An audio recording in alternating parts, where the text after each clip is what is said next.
Hello and welcome to Reportage. This is Danish bin Nabi. In today's segment of Reportage, I have with me one of the foremost Urdu writers, Mr. Ali Akbar Nadki, to discuss about his recently released novel Naulakhi Koti, which has been published by Penguin Books and translated by author and poet Naima Rashid. Set in the pre-partition era, the novel ends up in 1980. Let's listen into Mr. Natik. नातिक साहब, आपकी जो ये novel है, इसका पहले मुझे ये उन्वान बताइए। जो आपने इसका नाम रखा है नौलखी कोठी, ये नाम क्यों जी। रखा है? एक और इसी के साथ जुड़ा हुआ एक और सवाल, ये नौलखी कोठी जो पाकिस्तान पंजाब में है, जो आज की जनरेशन है, उनको इस चीज के बारे में कोई इल्मियत नहीं है। मेहरबानी करके ये हमें बताइए कि इसका नाम नौलखी कोठी क्यों है किताब का, और इसकी हिस्ट्री क्या है, उसकी थोड़ी सी वजाहत कर दें। देखिए, मैं ये नावल का मसला यह है कि इसमें तो 1920 से लेके 1980 तक, 90 तक ये नावल चलता है। इसमें ब्रिटिश इरा भी आता है और फिर तकसीम के बाद का हिस्सा भी इस नावल में आता है। नौलखी कोठी, जब मैंने इसका नाम रखा तो असल में नौलखी कोठी एक एक जगह भी है हमारे यहाँ। हमारे उकाड़ा में एक आपको शायद मालूम ना हो कि वो एक नहरी निजाम का एक बहुत तवील सिलसिला है, जाल बिछा हुआ है नहरों का, और वो सिस्टम तो पंजाब में और खासतौर पर वस्ती पंजाब में और मशरकी पंजाब में नहरों का निजाम सबसे पहले राइज किया गया था, और ये अंग्रेजों ने ही राइज किया। तो यहाँ पे अंग्रेज ऑफिसरों को, कमिश्नर्स और ये कर्नल और उनके जो मेजर थे, उनको अंग्रेज सरकार ने जमीनें बड़ी बड़ी अलॉट की थी ताकि वो उनको आबाद करें। तो ये भी एक जमीन थी, एक इलाका था, उसको उसको ये उस पूरे इलाके को स्टेट कहते थे। मतलब छोटी छोटी स्टेटें बनाई थी तो इस पूरे इलाके को स्टेट, मसलन उकाड़ा में कोई 10-12 स्टेटें थी। उगेरा स्टेट, नाला स्टेट, इस तरह मतलब सतगरा स्टेट, और फिर ये जो है तंबू कल्याणा स्टेट। तो ये जो नौलखी कोठी है ये तंबू कल्याणा स्टेट में आती है। तो ये एक अंग्रेज ने इसको बनाया था। अब इसका नाम मैंने क्यों रखा है कि जो वो जब वो आया और उसने इस पूरे पंजाब को और पूरे हिंदुस्तान को डेवलप करना शुरू किया, तो वो दरअसल वो डेवलपमेंट जो थी, वो आप ये समझ लें कि वो नौलखी कोठी की तामीर थी हिंदुस्तान की। पैसा खर्च करके, यहाँ पे पैसा निकाल के, तो उन्होंने इस पर लगाया भी और इसको प्रोडक्ट किया और इसको बनाने के लिए, तामीर और तरक्की के लिए बहुत सा काम किया। तो जैसे ही वो चला गया, तो वो 9 लखी कोठी जो है वो तखरीब का शिकार, यानी टूट फूट का शिकार होगी। तो ये हिंदुस्तान और पाकिस्तान, जिसको हम दो आप मुल्क गिनते हैं, आप देखिए ना, तो हम जवाल पजीर हुए के बाद तरक्की जो है वो तनजली में बदल दी गई। तो ये 9 लखी कोठी आप समझ लें कि एक इलामत है, इस्तार, एक इस्तारा है, इलामत है कि वो 9 लखी कोठी जो तामीर की तरफ जा रहा था सिस्टम, वो जवाल की तरफ चला गया और वो बर्बाद हो गया। वैसे 9 लखी कोठी एक जगह है भी, वो कोठी तंबू कल्याणा एक स्टेट है, वहां पे मौजूद थी। तो वहां से मैंने उस अलामत को भी उठाया। तो ये उसका मामला है। मैं अक्सर वहां, बहुत खूबसूरत थी, इर्द गिर्द आमों के बागात थे, बीच में से नहरें निकाली गई थी, और वो बिल्कुल शहर के साथ थी, और दरमियान से बहुत बड़ी एक दरिया के जितनी नहर थी।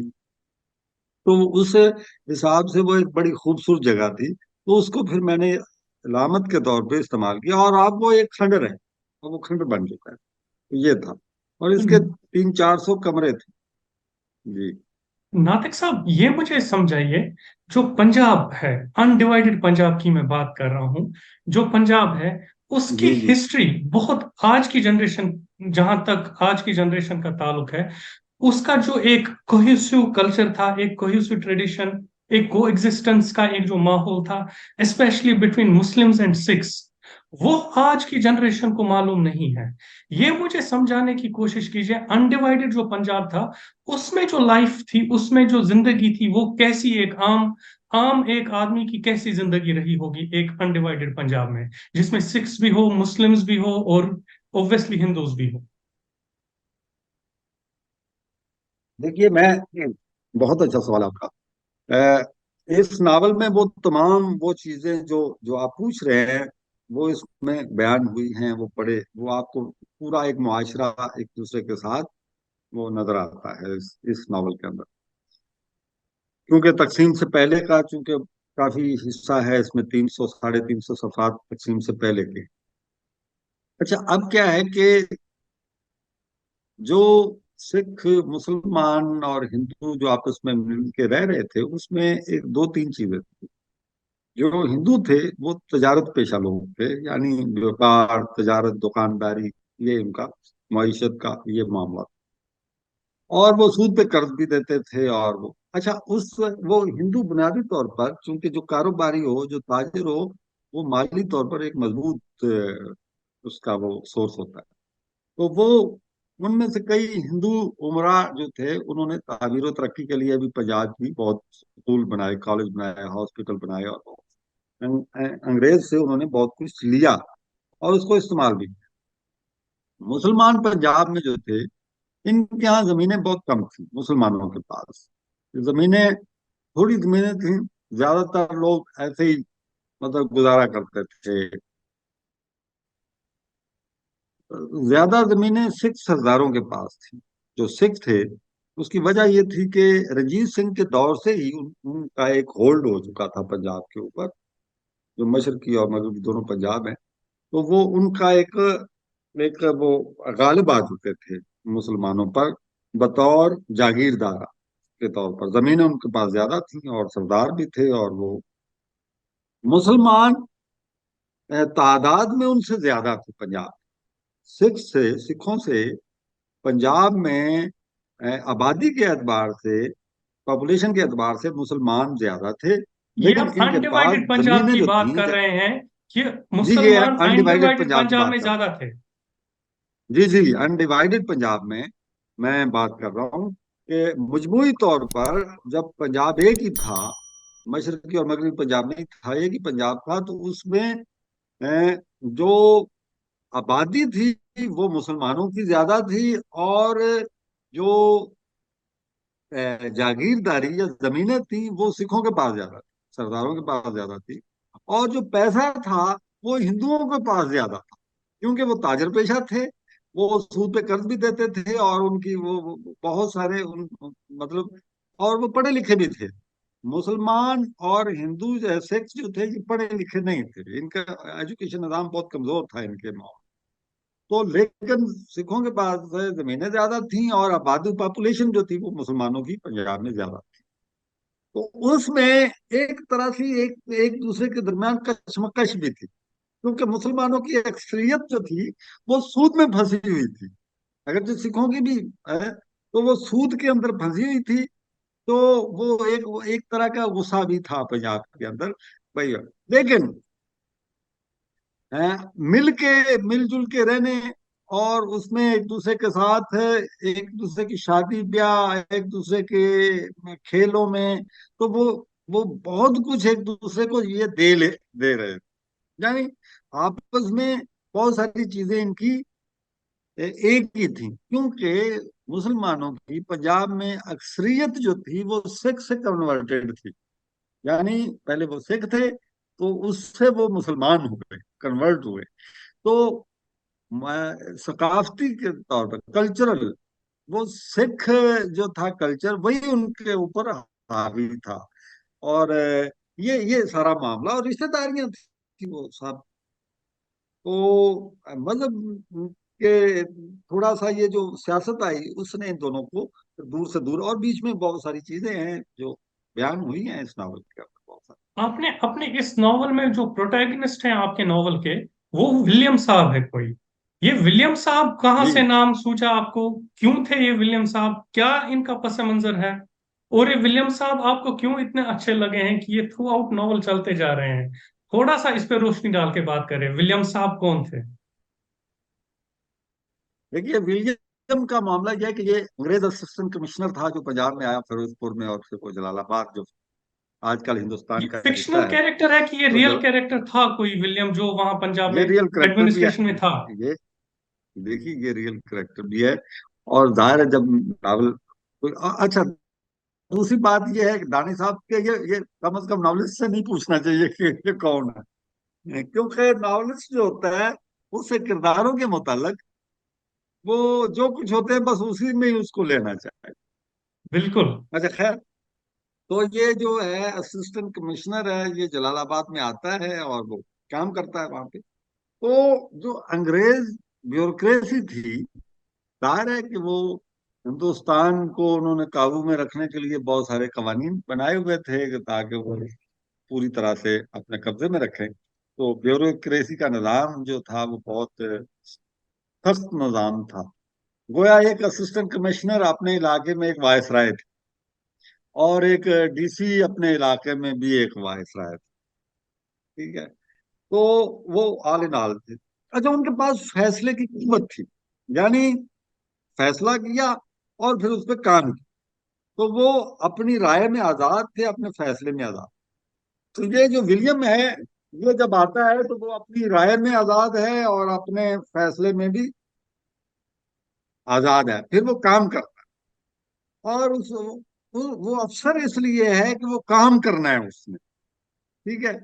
तो वो पूरा एक उसका एक निजाम बनता है कि वो किस तरह इलाके में जमीनों का, काश्तकारी का, फिर इंतजामी मामला, फिर क्राइम जो है उसको कंट्रोल करना, फिर इलाके में डेवलपमेंट करना, स्कूल और कॉलेज और एजुकेशन, हजारों काम है। तो मुआशी और गैर मुआशी सरगर्मियां और इंतजामी सरगर्मियां, तो वो सारा एक पूरा पूरा एक पैकेज था जिसको वो काम मुख्तलिफ तरीकों से कर रहा है। तो उसमें हमारे यहाँ ये हिंदुस्तान में खासतौर पर पंजाब में और दूसरे मुसलमान हिंदू लोगों के अंदर ये तासुर है कि अंग्रेज जो भी था वो जालिम था, वो जाबिर था। उसने उसने लूटमार की, उसने तबाह कर दी। जबकि इस नावल के अंदर जो विलियम सिंह पे रह रहा है और वो जमीन बंजर पड़ी हुई। तो देखिए, जैसे सब इंसान बराबर नहीं है, तो जरूरी नहीं है कि हिंदुस्तान में जो अंग्रेज ब्यूरोक्रेसी आई वो सारी की सारी जालिम, वो सारी की सारी जो है इस्तेमाल। उसमें उन लोगों ने जो आप देख रहे हैं रेल का निजाम बनाया, नहरी निजाम उन्होंने कायम किया, बहुत सारे और काम किए। तो वो ऑफिसर जो काम करने वाले थे, जो हिंदुस्तान को पसंद करते थे, इस मिट्टी में ये उन्होंने काम किया, अपना आप सर्व किया है। तो फिर आप आप देखते होंगे दिल्ली में और साउथ में बहुत सारे अंग्रेज अब भी रह रहे हैं। तो वो नहीं गए वापस, उन्होंने कहा कि हम यहीं काम करेंगे, हमारा अब यहीं है, तो हम हमारी मिट्टी ही है। तो हमने उनको फिर भी कबूल नहीं किया। तो ये जो विलियम है, ये उन किरदारों में से एक है जो हिंदुस्तान की सरजमीन पर सर्व करता है। देखिए, आप 100 साल एक जमीन में रहते हैं तो वो बंजर की बंजर है, आप उस पर काम ही नहीं कर रहे। एक आदमी 2 साल के लिए आता है तो वो उसको हरा भरा कर देता है, तो इसका मतलब सन ऑफ साइल आप नहीं है, वो है। तो मैं इस तरीके से मैं इंसानों को इस नावल में जमीनों उसके लोकेल में नहीं देखता, वो इंसानों को उसकी शिरिस्त में, फितरत में देखता हूँ, तो वो कितना उस मिट्टी के साथ जुड़ गया है। तो ये विलियम बतौर एक असिस्टेंट कमिश्नर आया, लेकिन इलाके में उसने आके एक मुकामी की तरह काम किया, और फिर वो यहीं यहीं बस रच गया। हत्ता कि उसने अपना सब कुछ लुटा दिया। और वो तो ये तौर पर सामने आ।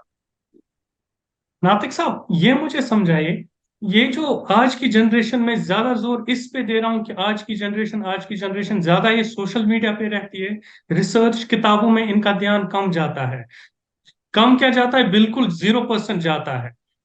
मुझे ये समझाने की कोशिश कीजिए कि आप पाकिस्तान से हैं और हम इस पे बात ना करें। अपनी जो नई आने वाली जनरेशन है या जो प्रेजेंट यंग जनरेशन है, दोनों साइड से अगर हम देखें, यंग जनरेशन ही ज्यादा पॉपुलेशन में है। तो क्या चीजें करनी चाहिए सो दैट ये जो पार्टीशन की बैड मेमोरीज दो मुल्कों के बीच, जनरेशंस के बीच आई है, वो खलिश कम हो जाए?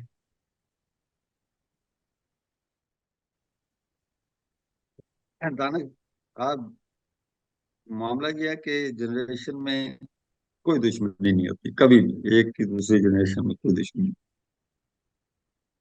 दुश्मनी हमारी पैदा की जाती है। देखिए, एक मैं नहीं समझता कि एक खूबसूरत जमीन, खूबसूरत वहां के लोग, एक दूसरे के साथ उनकी कोई दुश्मनी नहीं है, कोई अरे वो अपना खुदा को मान रहा है, वो अपने देवता को मान रहा है, वो कुछ प्रॉब्लम नहीं चलती, हजारों साल में चलता। जैसे ही किसी के सियासी मकासद वहां होते हैं, जैसे ही किसी के मुआशी मकासद बीच में आते हैं, लड़ाई शुरू हो जाती है। तो वो जो जनरेशन का गैप है, वो फितरत जो है उसने वो कोई गैप नहीं रखा। वो जो लोग होते हैं बीच में, जो सियासी मकासद हासिल करते हैं, जो मुआशी मकासद हासिल करते हैं, जो अपना इक़्तिदार चाहते हैं, वो उन जनरेशन को इस्तेमाल करते हैं। वो जनरेशन ईंधन के तौर पर इस्तेमाल की जाती है। मैं जब भी दिल्ली में गया हूँ, 4 5 6 दफा गया हूँ, तो मेरा जिन लोगों से, हिंदू नौजवानों से वास्ता पड़ा है, बखुदा वो इतना ज्यादा मोहब्बत करने वाले हैं। वो महसूस ही नहीं होता कि यार ये कोई हिंदू है, या मैं मुसलमान हूँ, या मैं कोई और हूँ, और पाकिस्तानी हूँ, और ये हिंदुस्तान का है। तो एक तो मामला ये है कि हम जनरेशन को उसकी तरबियत के लिए बमुश्किल 2 दिन भी नहीं चाहिए, उसको आप समझा सकते हैं।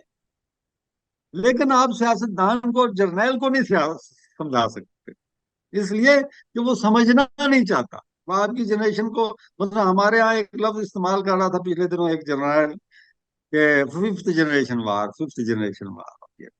तो ये जो इस्तेलाहात, टर्मिनोलॉजी ये बनाते हैं, ये दुश्मनी पैदा करने के लिए ही बनाते हैं, ये दिलों के अंदर अदावत पैदा करने के लिए। अब ये है कि वो तहकीक नहीं करती नौजवान नस्ल। तहकीक दानिश मियां इसलिए नहीं करती कि हो ये गया है कि जितना आप किसी तालिब इल्म को, नई जनरेशन को तहकीक की तरफ मुतवज्जो करेंगे, वो अपनी राय खुद बनाना शुरू कर देगा। हमारे जो तालीमी अदारे हैं, हमारे जो जो फैसला कौन अदारे हैं, जो फैसला करते हैं, वो नौजवान से चाहते ही नहीं है कि वो तहकीक करे। वो उसको तोता बनाना चाहते हैं कि जो हम उनको बताएं वो करें। ठीक है। मसलन हम किताबों में आज तक पढ़ते आए हैं, मैं कहता हूँ, हमारे जर्नैल, हमारे सियासतदान, या हमारे यहाँ पे काम करने वाले इतने झूठे थे, यहाँ तक बच्चों के दिमागों में डाला कि हिंदू जो है उसकी दुम होती है। और खुदा हमारे तो कोई 9 10 साल का बच्चा है, वो उसको तो किताबों में, वो उसको हिंदू का तस्वर एक दुमदार बंदर का बना दिया उनका। तो आप कहते हैं कि इस साइड से पॉलिटिशियंस और आपके साइड से जनरल्स, ये इनकी अपनी जो पर्सनल इंटरेस्ट्स हैं, उस वजह से हालात खराब हैं। बिल्कुल, 100% ये बात। देखिए, मैं आपको बताता हूँ, ये एजेंसियों के, हमारे एक जनरल है और आपका एक जनरल है आईएसआई का, दोनों आईएसआई के वो एक रॉ का हेड था, एक आईएसआई। ये मिलके एक इकट्ठी किताब लिखते हैं। किताब तो ये इकट्ठी लिखते हैं, ठीक है। वहां पे बार में और क्लब में शराब तो ये इकट्ठा पीते हैं। ये नवाज शरीफ वहां से मशीनरी मंगवाता है हिंदुस्तान से, और आपका वो जो है वो जनरल, वो उसकी शादी पे आ जाता है, वो मोदी साहब। तो देखिए, दुश्मनी तो इनकी कोई ना हुई ना।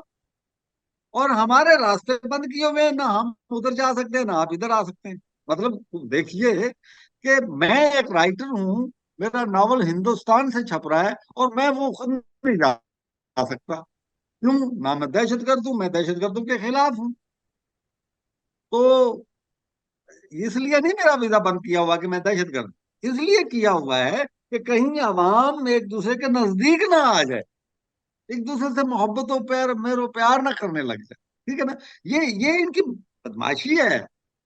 और किताबें जो हैं, इसीलिए ही देखिए, आप हिंदुस्तान में नावल छपा अभी तक, मतलब मेरे पास नहीं पहुंच पाया, डाक बंद है। जिस मुल्क में डाक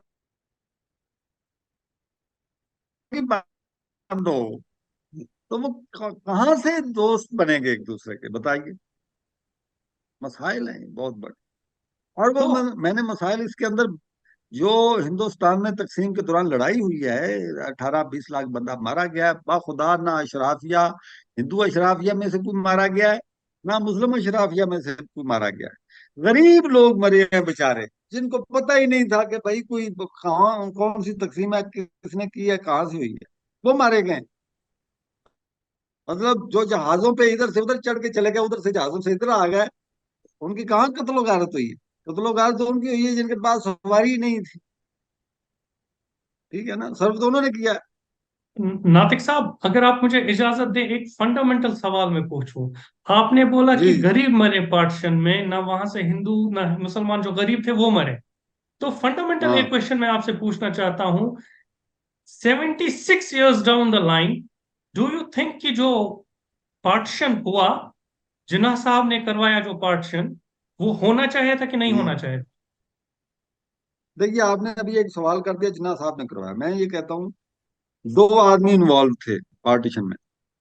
मैं ये नहीं जिन्ना साहब कह इस्तेमाल मैं लेट मी रिफ्रेज माय सुन क्वेश्चन ली मैं ये लेट मी सुन रिफ्रेज ली my question, not by Jinnah. जो उस वक्त हालात थे कि उन्होंने करवाया, हालात उन्हें करवाया, मैं लेट्स नॉट आपको पुट बताता हूँ, ब्लेम ऑन मैं ए वन आपको पर्सन।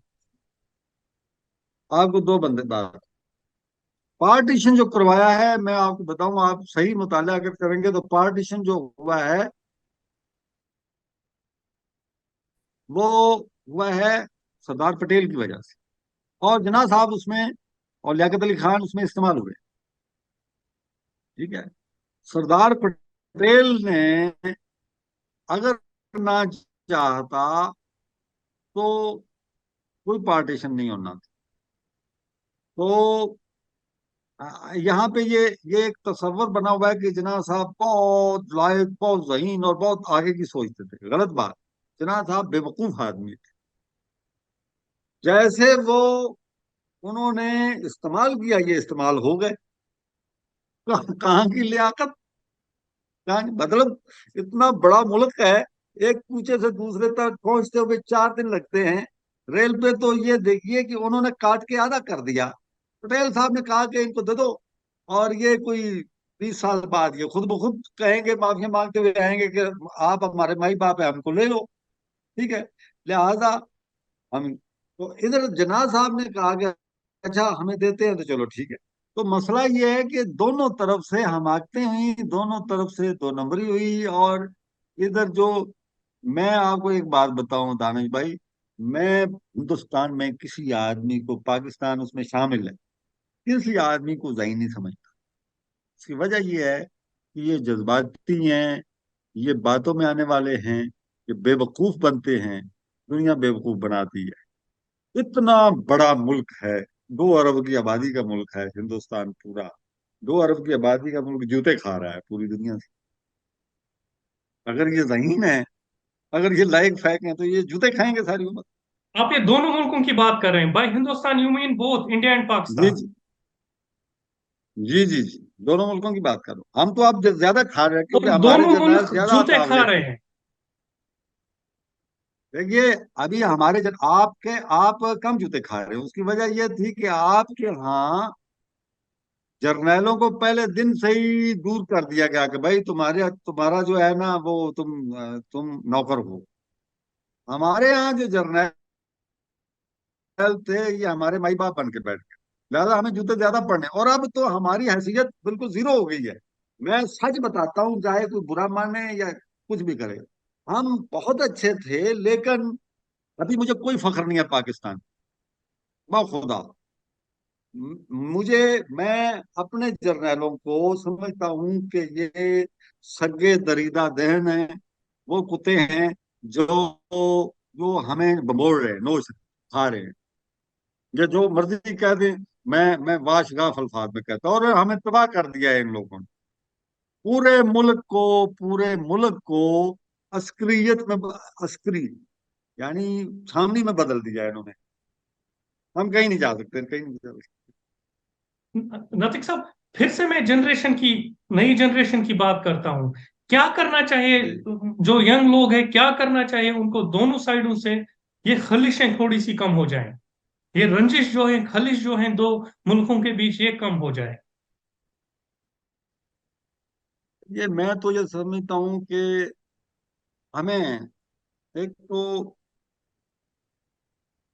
आप जो काम कर रहे हैं अभी मेरे साथ शुरू कर रहे हैं, इंटरव्यू कर रहे हैं, आपके यहाँ के कुछ इंटेलेक्चुअल या राइटर और हमारे यहाँ के राइटर, ये तो हम एक दूसरे से बात कर लेते हैं, क्योंकि बहरहाल आवाम से थोड़ा सा जहन थोड़ा सा ऊपर होता है। जो नौजवान नस्ल है, मसलन हमारे यहाँ का कोई भी नौजवान, आपके किसी भी पब्लिक का कोई नौजवान, दोनों आपस में लिंक नहीं है, दोनों आपस में एक दूसरे से जुड़े हुए नहीं। क्यों?